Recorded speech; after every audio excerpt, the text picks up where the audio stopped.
দেশ বিষয়ে এভাবেই যায় মানুষ। এই লন্ডনের সফরে আমাকে বলছে যে ছোট্ট একটা গোপনের কথা বলেন তো, কি লুঙ্গিতে কোনো রহস্য আছে কি?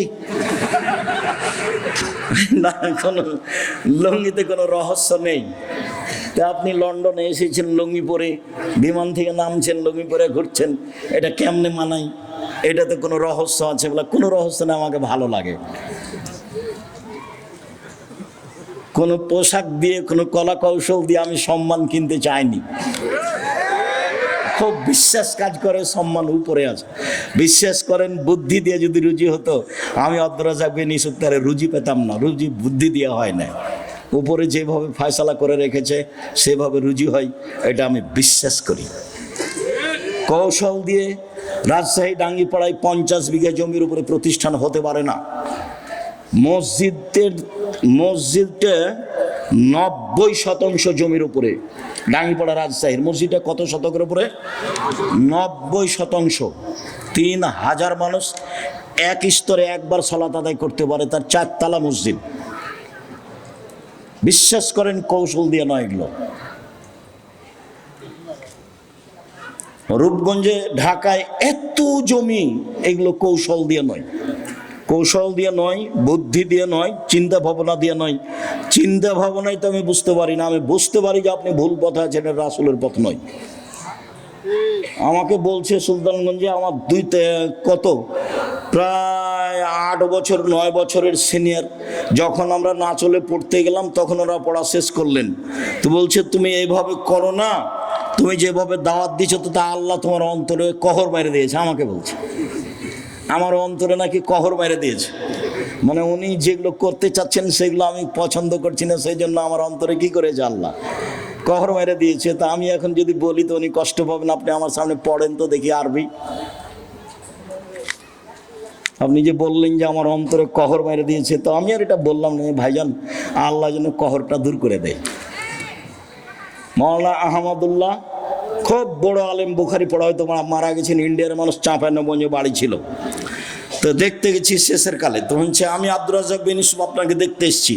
কোন আব্দুর রাজ্জাক? কোন আব্দুর রাজ্জাক? যে জাল জয়ীফ হাদিস লেখে, যে জাল জয়ীফ হাদিস লেখে। জি। তো হাদিস আবার জাল জয়ীফ হয় নাকি? হাদিস আবার জাল জয়ীফ হয় নাকি? হাদিস সব সহি, হাদিস সব সহি। তারপর তো আচ্ছা ঠিক আছে হলো, তো আপনি একটু আমাদের জন্য দোয়া করবেন। কি দোয়া করবো? দোয়া তো তোমরা তুলে দিয়েছো। কি দোয়া করবো? দোয়া তো তোমরা তুলে দিয়েছো। তখন আমি বলছি তাহলে হেদায়েতের দোয়া করেন। তা হ্যাঁ হ্যাঁ, হেদায়েতের দোয়া করা যাবে। আল্লাহ তোমাদের হেদায়েত করুক, আল্লাহ তোমাদের হেদায়েত। এখন কহর মেরে দিয়েছে, ওজন হবে। যারা হিন্দু তাদের পাপ নাকি ওজন হবে না, কেননা তাদের নেকি নেই। যারা ইহুদি তাদের পাপ নাকি ওজন হবে না, কেননা তাদের নেকি নেই। যারা খ্রিস্টান তাদের পাপ নাকি ওজন হবে না, কেননা তাদের নেকি নেই। যারা কাদিয়ানি তাদের পাপ নাকি ওজন হবে না, কেননা তাদের নেকি নেই। যারা শিয়া তাদের পাপ নাকি ওজন হবে না, কেন? তাদের নেকি নাই। যারা আকীদায় মাইর খেয়ে গেছে বিশ্বাসে, তাদের পাপ নাকি ওজন হবে না, কেননা তাদের নেকি নাই। পাপ নেকি থাকলে তো দাঁড়ি পাল্লা লাগবে। আল্লাহ তাআলা বলছেন ফালা নকিমু লাহুম ইয়াউমাল কিয়ামাতি ওয়াজনা, আমি ওদের পাপ নেকি ওজন করব না। আমি আল্লাহ ওদের পাপ নেকি ওজন করব না। ওদের কপাল এবং মাথার সম্মুখভাগ আর পা ধরে জাহান্নামে নিক্ষেপ করা হবে, তাদের পাপ নেকি ওজন হবে না। সম্মানিত দিনী ভাই বোন, বিচারের মাঠে সবচেয়ে ভারী নেকি সদাচরণের নেকি। বিচারের মাঠে নেকির পাল্লায় সবচেয়ে ভারী নেকি ভালো চাল চলনের নেকি। আগে হাদিস দিয়ে কথাটা প্রমাণ করি। আবু দারদা রাদিয়াল্লাহু তাআলা আনহু বলেন, রাসূল সাল্লাল্লাহু আলাইহি সাল্লাম বলেছেন, ইন্না আসকালা শাইইন ইদা ফি মিজানিল মুমিনি ইয়াউমাল কিয়ামা খুলুকুন হাসান।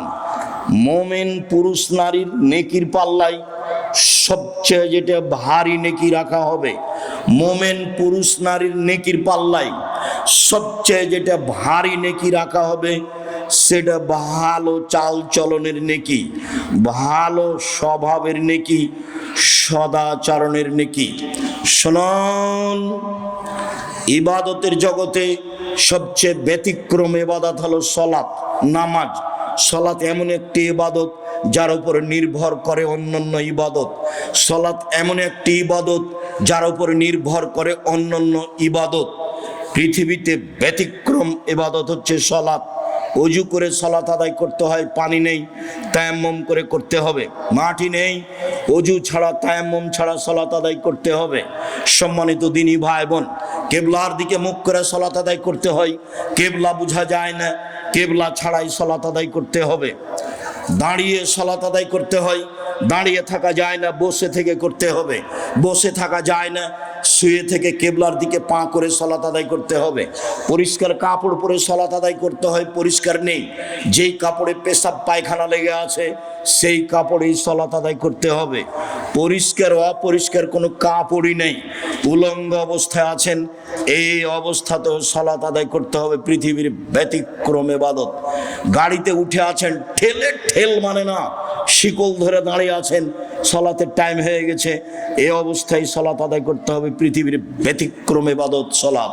শুনুন, যত ইবাদতের ফরজ, প্রত্যেকটা ইবাদতের আপোষ আছে, কিন্তু সালাতের আপোষ নেই। আপোষ কি জিনিস আব্দুর রাজাক সাহেব বুঝিয়ে বলবেন? জি, এবছর হজ করতে চাচ্ছি, পারলাম না, সামনে বছর করব। ঠিক আছে, করেন। এই যে আপোষ। জাকাত 2 মাস আগে দিতে চাচ্ছি, দেন। 1 মাস পরে দিতে চাচ্ছি, দেন। এই যে আপোষ।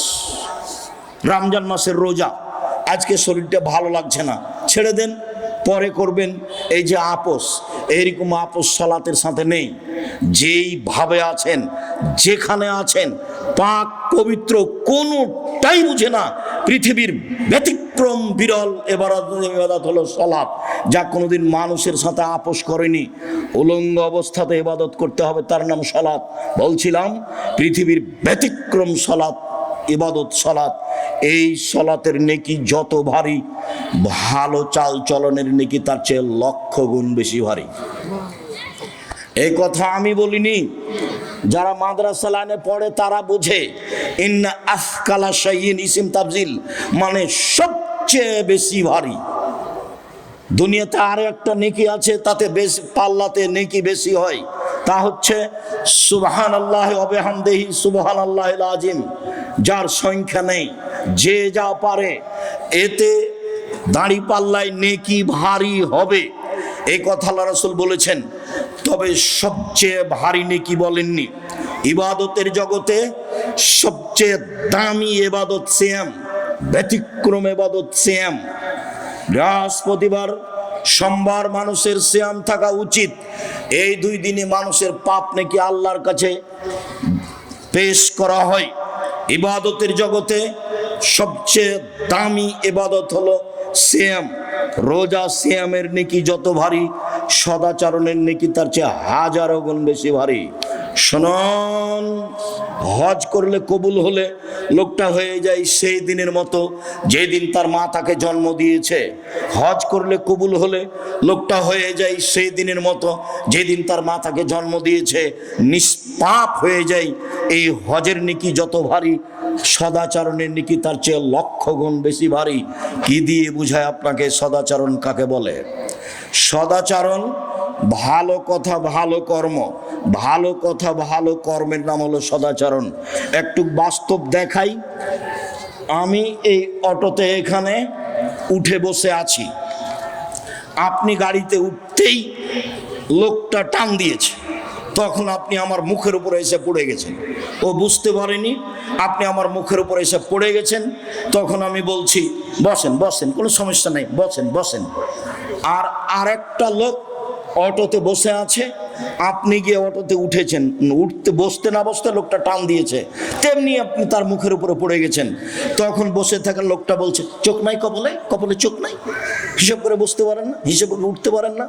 আগেরটা আচরণ, পরেরটা আচরণ, বলেন তো কোনটা ভালো আচরণ? তাহলে বুঝি সবাই ভালো আচরণ কাকে বলে। মানুষের বদনাম করে, ক্ষমতা দেখে গীবত করে ভালো আচরণ টিকে না। জোর করে জমি দখল করে সারা জীবনটা আমি আইল মাপতে দেখেছি। ধান বপন করা হয়েছে মেপে, কাটার সময়তে মাপা, কত গন্ডগোল। আবার যখন আইল দিচ্ছে, ফাঁড়ি দিচ্ছে ধানের, তখন ওই ফাঁড়ি দেওয়ার সময়তে যে একবারে মাঝামাঝিতে যে থোপটা পড়েছে ওটা নিজের দিকে করে নিয়েছে। আচ্ছা, মাঝামাঝিতে যে থোপটা পড়েছিল নিজের দিকে করে নিয়েছেন, সেটা তো আপনার নয়, সেটা কি হবে? তখন কি আপনার ভিতরে সদাচরণ আছে? জি না, সদাচরণ নেই। সদাচরণ কাকে বলে? সদাচরণ কি জিনিস সম্মানিত দিনী ভাই বোন? যারা যেখানে আছেন কাজকর্ম বন্ধ করে, দোকানপাট বন্ধ করে, ক্রয় বিক্রয় বন্ধ করে গুরুত্বপূর্ণ আলোচনা শোনার জন্য আন্তরিকভাবে অনুরোধ জানাচ্ছি। যারা বাড়িতে বসে আছেন তারা অন্যায় অপরাধ করেছেন, আর যাদের ভিতরটা একটু দুর্বলতা, কেমন কেমন লাগে, হিংসা হিংসা ভাব, ওই হিংসা করে কোনো লাভ নাই, সরিষা সমপরিমাণ লাভ নাই। আমার জীবনে দুটা ত্যাগ। এই ছেলে শুনে রাখো, আমার জীবন দুটা ত্যাগ। জীবন বাজি রেখে চেষ্টা চালাচ্ছি। আমি মানুষের জীবনে কোনোদিন বদনাম করব না, যা হবে হবে। ও যদি আমাকে ধুয়ে ছেড়ে দেয়, আমি তার ব্যাপারে কোনো কথা বলবো না, এটা আমার ত্যাগ। দ্বিতীয় ত্যাগ হচ্ছে আমি প্রতিশোধ নিব না, আমি প্রতিশোধ নিতে চাই না। মোবাইল রিং হচ্ছে, আমি অন করেছি, অন করে গালি দেওয়া শুরু করছে। অনেক সময় মা থেকে শুরু করে, অনেক সময় বোন থেকে শুরু করে, অনেক সময় দেশের ভাষা দিয়ে শুরু করে। দিতে দিতে যখন থেমে যাই, তখন আমি আবার রিং দিয়ে বলি, ভাইজান কোনো গালি বাকি ছিল মনে হয়, মোবাইলে মনে হয় টাকা শেষ হয়ে গেছে, যদি আরো কিছু থাকে গালি দিয়ে নেন। অথচ গালি আমার মা দিয়ে শুরু করেছে, আমি তার উত্তর দেওয়া প্রয়োজন মনে করিনি। ধুয়ে ছেড়ে দিলাম, আপনার নামটা আমি মুখে নিব না, যা হবে হবে। জীবনে কোনোদিন প্রতিশোধ নিব না। সিলেট সোনাম ফেন্সিগঞ্জের ওসি আমাকে বলছে, আব্দুর রাজ্জাক সাহেব সিগনেচার করেন না, মামলা আমি চালাবো, আপনার গাড়ি ভেঙে দিবে, গাড়িতে আঘাত করবে, মানে আমি ওসি, আমি আপনার মামলা চালাবো।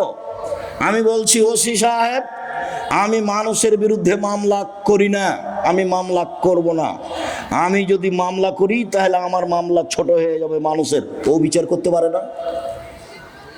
ওও তো বিচার করতে পারে, ও করুক। আমি তো তার ক্ষতি করিনি, সে গাড়িতে এসে আঘাত করবে কেন? আমার বাড়ি তার বাড়ির পাশে নয়। আমার জীবনে আমি কোনোদিন প্রতিশোধ নিই না কারো, আমার জীবনে আমি কোনোদিন কারো বারে মুখ খুলি না, খুলবো না, এটা আমার দৃঢ় প্রতিজ্ঞা। ও যদি আমাকে ধুয়ে ছেড়ে দেয়, তবে আপনাকে আমি বলছি, আপনি আমার দিনী ভাই, আপনি আমার দিনী বোন, আপনি ভুল পথে আছেন, এটা আমার চূড়ান্ত ভিতরে কাজ করে। আমি একদিন নয়, দুই দিন নয়, বহুদিন একই কথা বলেছি আপনাকে সত্য পথে নিয়ে আসার জন্য। আমার গ্রামের আবু ভাই মারা গেছেন, আমার মুখের উপরে বলছে, আজকে যে ও তাফসির করলো না, এই তাফসির তোরা জানিস না? বলে, কি তাফসির করলো? আরে তোরা ওই তাফসিরই জানিস না। বলেন কি করলো, একটু বলবেন তো কি তাফসির করলো? ওই তাফসিরই তো জানিস না, তোকে কি বলবো, বলেন কিছু। তখন বলছে যে, শোন, মুফাসসির সাহেব বলছেন যে আদম আলাইহিস সালাম ঘুম থেকে উঠে দেখছেন পাশে একজন সুন্দরী নারী। আদম আলাইহিস সালাম হাত বাড়ালেন, সুন্দরী নারীর গায়ে হাত দিবেন, ফেরেশতা বলছেন থামেন। আদম আলাইহিস সালাম বলছেন কেন? ফেরেশতা বলছেন মোহর দিতে হবে। আদম আলাইহিস সালাম বলছেন মোহর আবার কি? তখন ফেরেশতা বলছেন মুহাম্মদ সাল্লাল্লাহু আলাইহি সাল্লামের উপরে 1000 বার দুরূদ পড়ে দিতে হবে। দুঃখিত, পৃথিবীতে সবচেয়ে বড় শিক্ষিত মানুষ হলেন আদম আলাইহিস সালাম। আল্লাহ বলছেন, আদমকে আমি সব কিছু শিখিয়ে দিয়েছি। পৃথিবীর ইতিহাসে আদমের চেয়ে বড় শিক্ষিত মানুষ কিয়ামত পর্যন্ত কেউ জন্ম নিবেও না। আমাদের নবীর চেয়ে 1000 গুণ বেশি বিদ্যা তিনি রাখতেন আদম আলাইহিস সালাম। আল্লাহ বলছেন, আমি সব বিদ্যা আদমকে শিখিয়ে দিয়েছি। যিনি সব বিদ্যা রাখতেন, নিজের বউ কিভাবে হালাল করতে হবে সেটাই তিনি জানতেন না। বুঝতে পারেননি কথা? একেবারে ডাহা। আমি আমার চাচাতো ভাইয়ের মুখের উপরে বললাম, শোনেন, মুফাসসিরকে 80 160 লাঠি পিটাতে হবে। সাধারণ মানুষ মিথ্যা কথা বললে, অপবাদ লাগালে তার জন্য 80 লাঠি, আর নবীর উপরে অপবাদ লাগালে তার জন্য 80 160 লাঠি পিটাতে হবে। তুমি আমার ভাই, তুমি আমার ভাতিজা, তুমি এদেশের ছেলে, তুমি চোখ দেখিয়ে ভিতরে হিংসা রেখে উল্টা মুখে চলে সফল হতে পারবে না। তুমি মনে রেখো, আমি আব্দুর রাজ্জাক বিন ইউসুফ, তোমার গ্রামের মানুষ আমি বলছি। সম্মানিত দিনী ভাই বোন, চলেন এবার দেখি সদাচরণ কাকে বলে। একজন সাহাবী বলেন, সাহাবীগণ আল্লাহর নবীকে জিজ্ঞাসা করলেন, আল্লাহর নবী, মা খায়রু মাতিল ইনসান, মানুষকে যে আল্লাহ নিয়ামত দিয়েছেন তার সবচেয়ে উত্তম কোনটি? দুই হাত আল্লাহর নিয়ামত, এক হাত নেই যার, তাকে জিজ্ঞাসা করলে বোঝা যাবে এক হাতের দাম কতটুকু। দুই পায়ের এক পা নেই যার, তাকে জিজ্ঞাসা করলে বোঝা যাবে নিয়ামত পা কেমন। যত আল্লাহ নিয়ামত দিয়েছে মানুষকে, বাড়ি গাড়ি স্ত্রী আহাল পরিবার, তার সবচেয়ে উত্তম নিয়ামত হলো সদাচরণ। তার সবচেয়ে উত্তম নিয়ামত হলো সদাচরণ। ভালো চাল চলন আছে যার, সবকিছু আছে তার। আব্দুল্লাহ ইবনে আমর রাদিয়াল্লাহু তাআলা আনহু বলেন, রাসূল সাল্লাল্লাহু আলাইহি সাল্লাম বলেছেন, পৃথিবীর মানুষ শুনে রেখো, চারটা জিনিস আছে যার, সবকিছু আছে তার। চারটা জিনিস আছে যার, ইহকাল আছে তার, পরকাল আছে তার। পৃথিবীর মানুষ শুনে রেখো, চারটা জিনিস আছে যার, সবকিছু আছে তার, ইহকাল আছে তার, পরকাল আছে তার। এক, হিফজ আমানাতিন, আমানতের রক্ষা। ক্লাস 10-এ পড়ো তুমি, 50 জন ছাত্র টাকা উঠিয়ে 2 জন ছাত্রকে চাঁপাইনবাবগঞ্জ পাঠানো হয়েছে উপহার কেনার জন্য।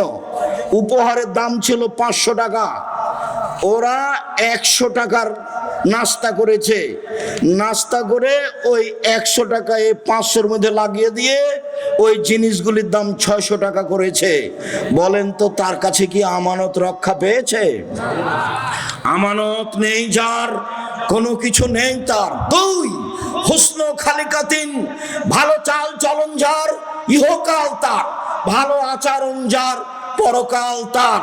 ভালো চাল চলন যার, সবকিছু তার। তিন, সিদক হাদিসিন, সত্য কথা, সত্য কথা যার, সবকিছু তার। চার, ইফাতুন বিতুআমাতিন, বৈধ রুজি যার, সবকিছু তার, ইহকাল তার, পরকাল তার। সম্মানিত দিনী ভাই বোন, বলছিলাম সদাচরণ।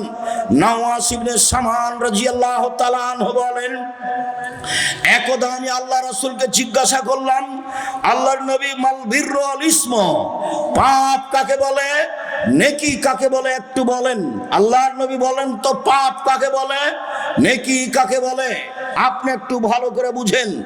জিজ্ঞাসা হচ্ছে পাপ কি জিনিস আর নেকি কি জিনিস। আল্লাহ রাসূল উত্তরে বললেন, আল বিররু হুসনুল খুলুক, নেকি হলো ভালো চাল চলন। কই, তিনি তো বললেন না নেকি হলো হজ, তিনি তো বললেন না নেকি হলো তাহাজ্জুদ, তিনি তো বললেন না নেকি হলো সিয়াম রোজা। জিজ্ঞাসা করা হলো, আল্লাহর নবী নেকি কি জিনিস? আল্লাহর নবী উত্তরে বললেন, ভালো চাল চলন হলো নেকি। নেকি বলতে ভালো চাল চলনকে বোঝানো হয়। সম্মানিত দিনী ভাই বোন, সদাচরণ এমন একটা জিনিস যা দিয়ে সবচেয়ে দামি জান্নাত পাওয়া যায়। সদাচরণ এমন একটা জিনিস যা দিয়ে সবচেয়ে দামি জান্নাত পাওয়া যায়। এই ছেলে, বসো একটু, ধৈর্যের পরিচয় দাও। গাড়ি অ্যাক্সিডেন্ট হয়েছিল, এই কথাই ঠিক। গাড়ির বাস্তবতা খুবই খারাপ। ড্রাইভার খুব জোরে গাড়ি চালাচ্ছিল, সময়ে পৌঁছিবে সেজন্য। হঠাৎ করে হাই রাস্তাতে বাম দিক থেকে একটা লোক হয়তো বা খেয়াল করেনি নাকি, বাম দিক থেকে ডান দিকে গেছে। যেই সময়ে গেছে 2-3 সেকেন্ডের মধ্যে গাড়ি যে তার সাথে ধাক্কা লেগেছে। গাড়ি ধাক্কা লেগে গাড়ির বড় ধরনের ক্ষতি হয়েছে। এই পর্যন্ত আল্লাহ একেবারে নিরাপদে রেখেছেন। ভাগ্যে কি আছে আমার জানা নেই, আল্লাহই ভালো জানে। আল্লাহর লাখো শুকরিয়া আদায় করি, সিজদা করে শুকরিয়া আদায় করি। আমার জন্মভূমিতে আমি আসতে পেরেছি। কালকের যা ঘটনা ছিল তাতে আসার কোনো পরিবেশ ছিল না। আমি তোমার শুকরিয়া আদায় করি। সর্বশক্তিমান তুমি, তোমাকে আমি বিশ্বাস করি। তুমি সর্বশক্তিমান, ইন্নাকা আলা কুল্লি শাইইন কাদির, তুমি সব কিছু করতে পারো, এটা আমি বিশ্বাস করি। আমি আব্দুর রাজ্জাক বিন ইউসুফ, আমার বিদ্যা বুদ্ধি দিয়ে আমি কোনো কাজ করি না। তোমার বিশেষ রহমতে কাজ করি, এটা আমার বিশ্বাস কাজ করে। 2013 সালের 24 আগস্ট রোজ মঙ্গলবার 11টার সময় জামিয়া সালাফে হাঁটাবো, বীর হাঁটাবো, রূপগঞ্জ, নারায়ণগঞ্জ, ঢাকা। কাঁঠাল গাছের নিচে বলেছিলাম আমার হাতে টাকা নেই, এ কথাও সত্য। এখানে প্রতিষ্ঠান গড়বে, এ কথাও সত্য। গড়বেই গড়বে, কিভাবে গড়বে তা আমি জানি না, নিশ্চিত গড়বে, অবধারিত গড়বে, গড়বেই গড়বে, ইনশাআল্লাহ গড়বে। সেই প্রতিষ্ঠান অবস্থান করে 100 বিঘে জমির উপরে। কাজে আমি খুব বিশ্বাস করি তোমার রহমতে বেঁচে আছি, তোমার কাছে জোরালো দাবি রাখছি, ভুল ত্রুটি দিয়ে যেন জামিয়া সালাফের ক্ষতি না হয়। তুমি আমার একটা কথা শোনো, তুমি জামিয়া সালাফিকে কবুল করো, যা দিয়ে জাতি তোমাকে চিনবে, যা দিয়ে জাতি তোমাকে মানবে। আমার ভুল ত্রুটির কারণে জামিয়া সালাফের ক্ষতি করো না। তুমি আমার একটা কথা শোনো, আমার মনে বড় সাধ, এই দেশের ছেলে মেয়ে জামিয়া সালাফের মাধ্যমে বাংলা, ইংরেজি, আরবি উন্নত মানের শিক্ষা অর্জন করে জাতির বিরুদ্ধে লড়বে, মুখে কলমে মিডিয়াই। সেভাবে দিন কাটাচ্ছি। জামিয়া সালাফিয়ার সাথে 110টি মাদ্রাসার সম্পর্ক আছে। জামিয়া সালাফির অধীনে এখন 700 মক্তব চলে। কতটি? 700। তেঁতুলিয়া থেকে টেকনাফ পর্যন্ত মক্তব চালার জন্য জামিয়া সালাফি সিদ্ধান্ত নিয়েছে। 2 বছরের মধ্যে 700 মক্তব চলে। 16 থেকে 20,000 পত্রিকা ছাপে। আল ইতেসাম অনলাইন, আল ইতেসাম টিভি আছে, পত্রিকা আছে, কিশলয় পত্রিকা আছে, সালাফে মাজাল্লা পত্রিকা, আরবি পত্রিকা আছে, মাকতাবাতুস সালাফ আছে। কত দিনের খিদমতের ব্যবস্থা আছে জামিয়া সালাফি। এতিম অসহায়দের লালন পালনের ব্যবস্থা আছে। এই জন্য আল্লাহকে বলছি আমার ভুল ত্রুটির জন্য জামিয়া সালাফিয়ার জন্য ক্ষতি না হয়। আর আমি জেনে শুনে সজ্ঞানে কোনো ভুল ত্রুটি করতে রাজি নই। যদি করে ফেলি তুমি আমাকে মাফ করো। আমি একজন সাধারণ মানুষ, তোমার দরবারে ক্ষমা ভিক্ষে চাই। তুমি বড় ক্ষমাশীল, তুমি বড় দয়াশীল। আমি বড় অপরাধী, আমি বড় গুনাহগার। তোমার দরবারে ক্ষমা ভিক্ষে চাই, তোমার দরবারে তাকওয়া সম্মান ভিক্ষে চাই। তুমি কবুল করো। তুমি কবুল করলে কেউ ঠেকাতে পারে না। আল্লাহুম্মা লা মানিয়া লিমা আতাইতা ওয়ালা মুতিয়া লিমা মানাতা। তুমি যা দিবে তা কেউ ঠেকাতে পারে না, তুমি যা দিবে না কেউ তা দিতে পারে না। এইভাবেই তোমাকে বিশ্বাস করি।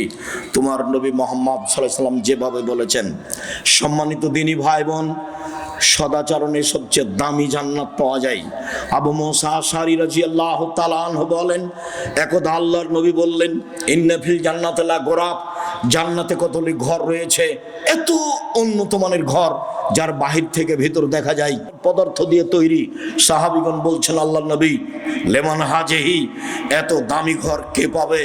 আল্লাহ রাসূল বললেন, লেমান আলানাল কালামা, যার চালচলন ভালো, যার স্বভাব ভালো, সেই এই জান্নাত পাবে। হাদিস বুখারী মুসলিম। কি দিয়ে আপনাকে আমি বুঝাই সম্মানিত দিনী ভাই বোন, সদাচরণ যার, সবচেয়ে দামি জান্নাত তার। আরও আপনাকে বলি, ভালো চালচলন দিয়ে জান্নাতুল ফেরদাউস পাওয়া যায়। দুনিয়াতে এমন কোনো আমল নেই যে আমল দিয়ে সরাসরি জান্নাতুল ফেরদাউস পাওয়া যাবে। 8টি জান্নাতের 8টি দরজার সবচেয়ে দামি জান্নাত, সবচেয়ে দামি দরজা হচ্ছে জান্নাতুল ফেরদাউসের। রাসূল সাল্লাল্লাহু আলাইহি সাল্লাম একদা বলছেন, পৃথিবীর মানুষ শুনে রেখো, আনা যাইবুন বিবাইতিন লিমান তারাকাল মিরাহা ওয়াইন কানা মুহিক্কান। কেউ যদি তর্ক ছেড়ে দেয় সত্য হলেও, এই টিস্যুটা দিয়ে তো, কেউ যদি তর্ক ছেড়ে দেয় সত্য হলেও, হ্যাঁ আব্দুর রাজ্জাক সাহেব এটা বলেছেন, আরে না এটা বলেছেন, আরে না এটা বলেছেন, তখন যদি আপনি বলতে পারেন আসসালামু আলাইকুম আমি গেলাম, আমি আপনার সাথে তর্ক করতে রাজি নই। মুহাম্মদ সাল্লাল্লাহু আলাইহি সাল্লাম বলেন, যে ব্যক্তি সত্য হলেও তর্ক ছেড়ে দিবে, আমি মুহাম্মদ সাল্লাল্লাহু আলাইহি সাল্লাম তাকে একটা জান্নাতে ঘর নিয়ে দিব। তিনি বলেন, পৃথিবীর মানুষ শুনে রেখো, হবে বাইতিন রাবাজিল জান্নাহ লেমন তারাকাল কিযবা ওয়াইন কানা মাজেহা। মজাক করে হলেও যদি কেউ মিথ্যা না বলে, মজাক করে হলেও যদি কেউ মিথ্যা না বলে, আমি মুহাম্মদ সাল্লাল্লাহু আলাইহি সাল্লাম তাকে জান্নাতে একটা ঘর নিয়ে দিব।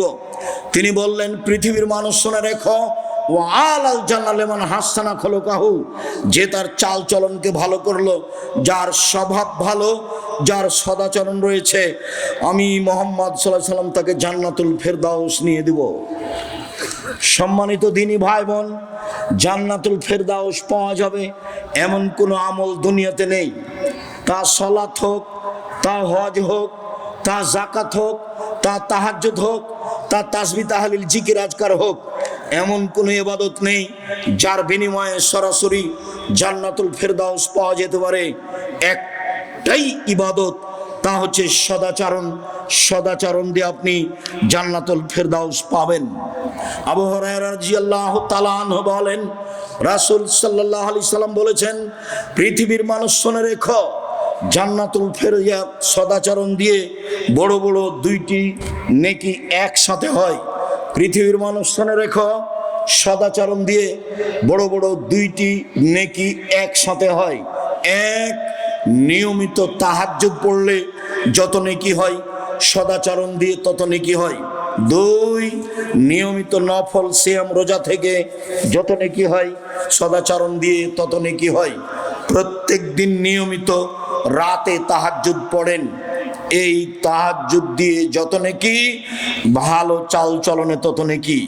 দুই, বৃহস্পতিবার সোমবার সিয়াম থাকেন, প্রতি মাসে 3 দিন রোজা থাকেন, মুহররমের 2 দিন রোজা থাকেন, আরাফার 1 দিন রোজা থাকেন, শাওয়ালের 7 দিন 6 দিন রোজা থাকেন, যুলহিজ্জার 9 দিন রোজা থাকেন, প্রতি মাসে 3 দিন রোজা থাকেন।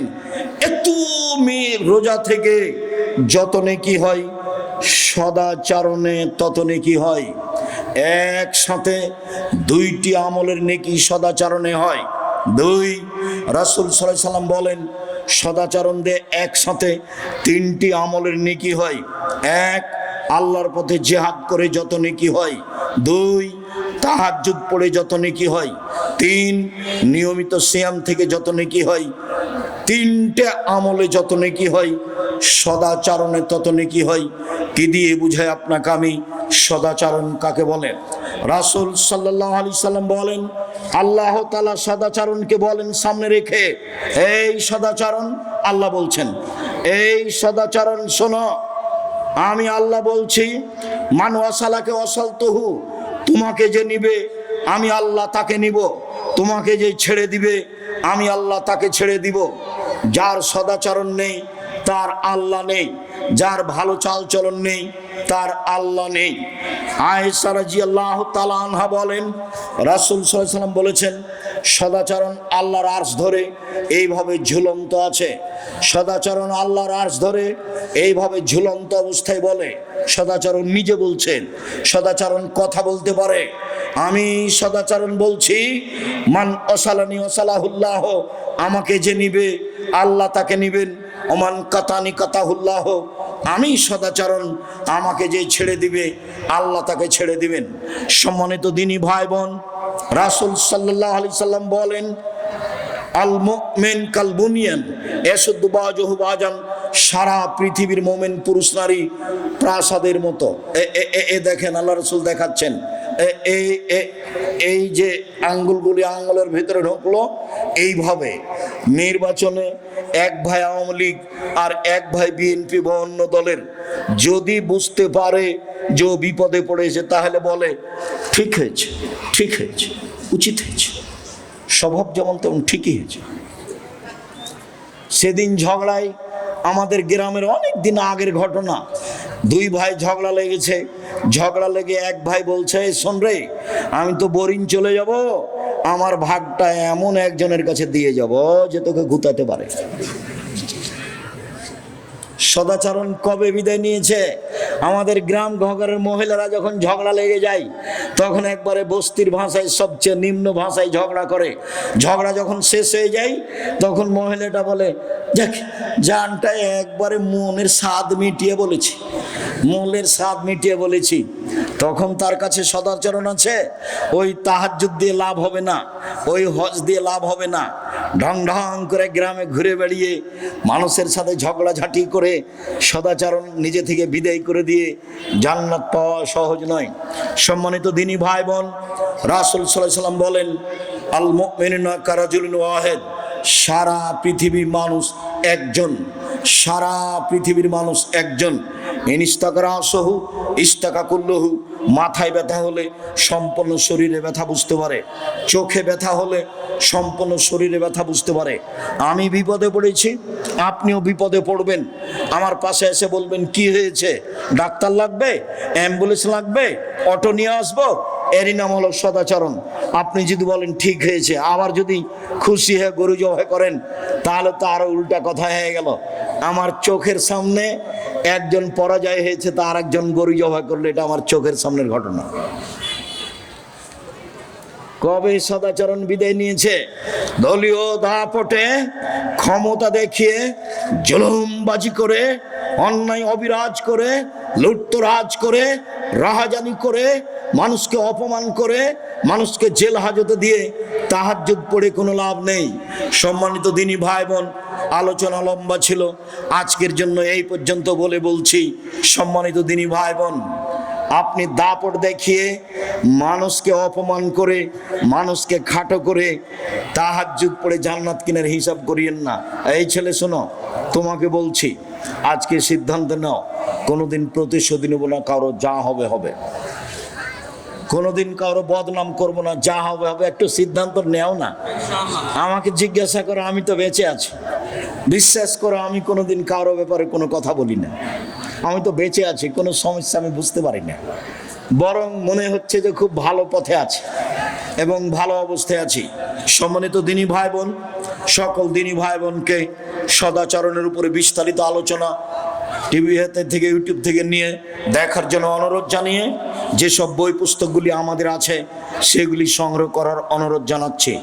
বিশেষভাবে উপদেশ বই, বিশেষভাবে আব্দুল্লাহর এই বই, যেটা বলে গেল আল্লাহর পথে যাত্রা। সকল দিনী ভাই বোনকে আমি আমাদের আলোচনাগুলি মেনে যেটা সত্য সেটাকে মূল্যায়ন করার অনুরোধ জানিয়ে, আন্তরিকভাবে অনুরোধ জানিয়ে সকলের জন্য দোয়া কামনা করি। কয়েকটা জিজ্ঞাসা, হ্যাঁ পড়ো।